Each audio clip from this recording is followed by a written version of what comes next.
দর্শক, জাতীয় সংসদ নির্বাচনকে ঘিরে নানা ধরনের গুজব, অপতথ্য সেগুলো কিন্তু আসলে চলছে পুরো সারা দেশে, এবং সেই সারা দেশে যে গুজব অপতথ্য রয়েছে সেটি নিয়ে যমুনা টেলিভিশনের বিশেষ আয়োজন সিচুয়েশন রুম থেকে আপনাদেরকে আরও একবার স্বাগত জানাচ্ছি।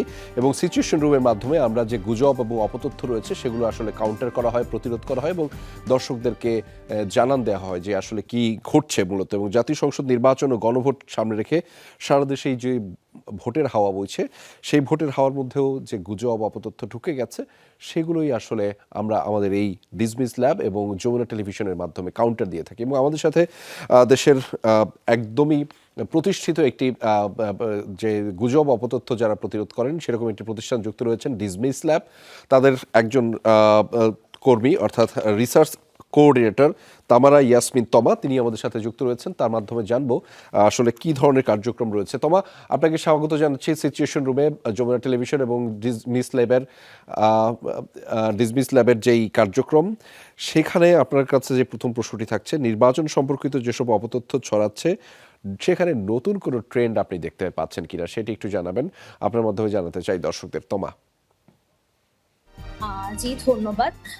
এবারে নির্বাচনে আমরা আরেকটি নতুন ট্রেন্ড এখন দেখতে পাচ্ছি গত কয়েকদিন ধরে, যে বিভিন্ন তারকা সেলিব্রিটি যারা রয়েছে, অভিনেতা অভিনেত্রী, তাদের নামে বিভিন্ন ভুয়া ফটো কার্ড ছড়াচ্ছে।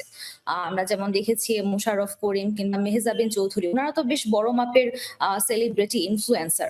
তো তাদের নাম করে এমন ভুয়া ফটো হয়তো এবং সেগুলো কিন্তু করেনি।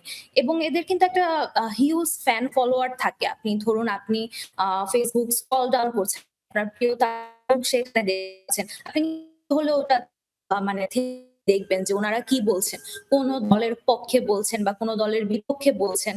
হয়তো তারাও সমর্থন না কিংবা নামে যখন ভুয়া উদ্ধৃতিটা ছড়ায়, সেটা কিন্তু ব্যাপক মানুষকে প্রভাবিত করার ক্ষমতা রাখে।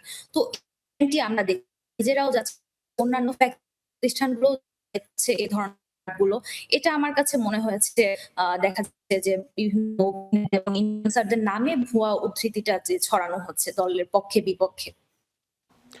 নিশ্চয়ই তমা, সেটি আপনার মাধ্যমে জানছিলাম। আরেকটি বিষয় একটু জানতে চাই, নির্বাচনের সময় যেহেতু ঘনিয়ে আসছে, সেখানে নানান ধরনের গুজব অপতথ্য ছড়ানোর একটা শঙ্কা কিন্তু থেকে যাচ্ছে। এবং বিশেষ করে আমাদের যারা অডিয়েন্স রয়েছেন, ভিউয়ার্স রয়েছেন, তারা আসলে কোন কোন বিষয়ে সতর্ক থাকা জরুরি। বিশেষ করে আগামীকাল যে প্রচারের যে কার্যক্রম, আনুষ্ঠানিক যে প্রচারের কার্যক্রম, সেটি আগামীকাল সকাল 7টা নাগাদ শেষ হতে যাচ্ছে। ফলে আমাদের অডিয়েন্স, ভিউয়ার্স কিংবা অন্যান্য সাধারণ মানুষ কোন বিষয়ে সতর্ক থাকবেন জানাবেন তমা।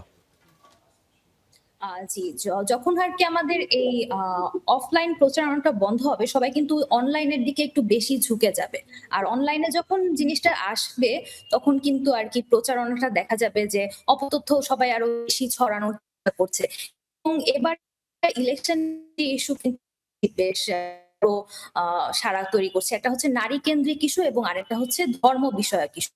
এবং কিন্তু আপনি দেখবেন যে বিভিন্ন পক্ষে বিপক্ষে ছড়াচ্ছে, যে নারী নিয়ে কটূক্তি করেছে, কিংবা আরো যদি আমি বলি যে ধর্ম নিয়ে কটূক্তি করেছে কিংবা অবমাননার, এই বিষয়গুলো যদি সামনে আসে, হয় কি বিষয় তো মানুষ খুব আবেগতাড়িত হয়ে তাদের যে কগনিটিভ বায়াসনেস আছে, কোন পক্ষে বিপক্ষে দল কিছু বলছে, যেটা ধর্মকে তারা কিন্তু এটা চট করে শেয়ার দেয় যাচাই বাছাই না করে। তো এই বিষয়ে আমি একটু বলতে সঙ্গে অনলাইন দেখবেন, সেটা সতর্ক